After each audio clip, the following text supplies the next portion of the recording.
Hey guys, this is Brian Mounts. We're on turfmechanic.com. Today I want to talk about mowing the grass in the early spring. I actually want to talk about the three main reasons why you should be cutting your grass in the very early spring for your area. Some places that might be late February, some places it might be mid-March, some places early spring really starts in the 1st of April. It's a very climate-based thing and it all has to do with the weather. Now there are a ton of reasons why you should be mowing the grass, but I want to focus on the three most important ones. And in no particular order, let's start with how cutting the grass affects the sunlight hitting the ground. Depending on how your mowing practices were in the late fall, some people have pretty tall grass going into the winter, and then over the course of the winter, the grass kind of folds over on itself and lays down and goes dormant. Many tall cut grasses will look like just a matted layer of dead grass in the early parts of spring. We usually fluff that grass up with a rake and then start cutting it. The reason for that is we can expose more soil surface,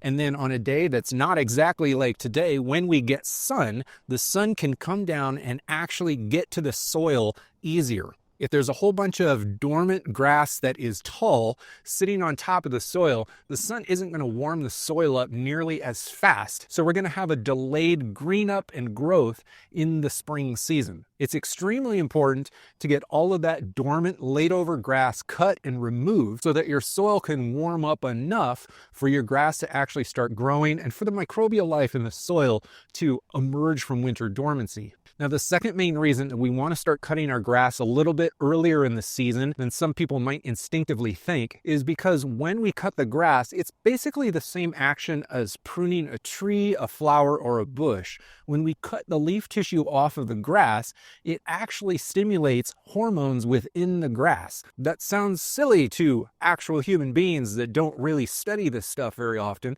but plant growth is regulated by hormones just like it is in the animal kingdom. When we cut the grass, it stimulates additional growth. And if we're cutting the grass more frequently, then it's going to start pushing that growth side to side.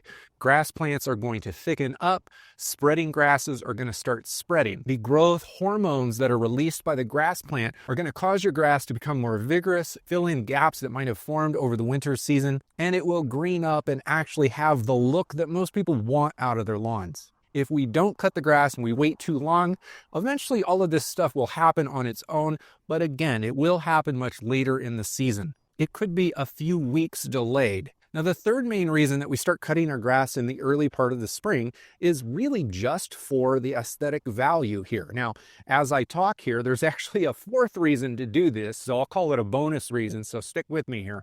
But the aesthetic value of cutting the grass is really going to make your lawn instantly look significantly better than it did over the tail end of winter.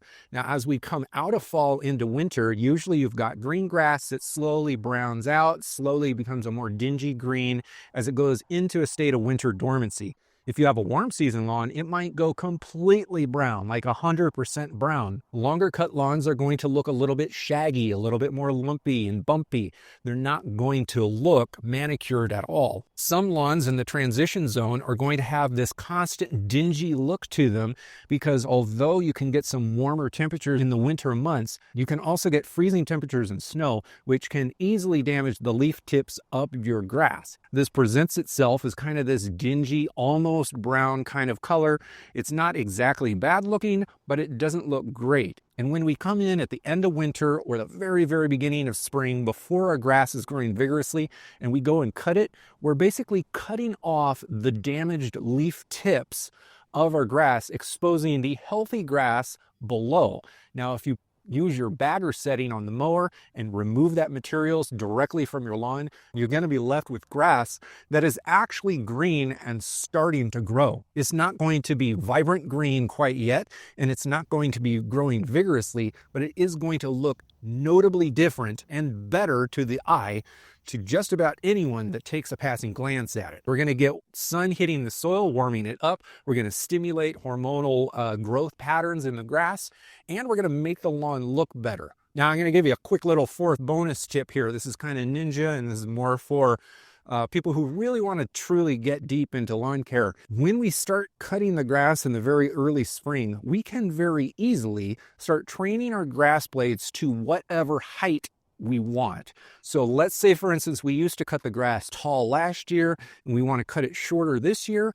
The early parts of the spring is one of the best times of the year to reset your grass height. One common scenario coming out of winter is you're going to get patchy growth. Parts of your lawn are going to start growing faster and earlier than other parts of the lawn. So if we start cutting from a very early stage, then we can set that mower down lower and start cutting it at that level. And then eventually all of the grass wakes up to the same exact level. If we want to cut it a little bit higher, we set that mower up a little bit and we start cutting the patches of grass that are currently growing, and then slowly everything gets up to the exact same height. We train the grass blade so that the crown and the stem of our grass plants don't get damaged later in the year after they've been brought down, let's call it a month or so after it's been growing vigorously. Now, typically when you start mowing, you probably haven't fertilized yet.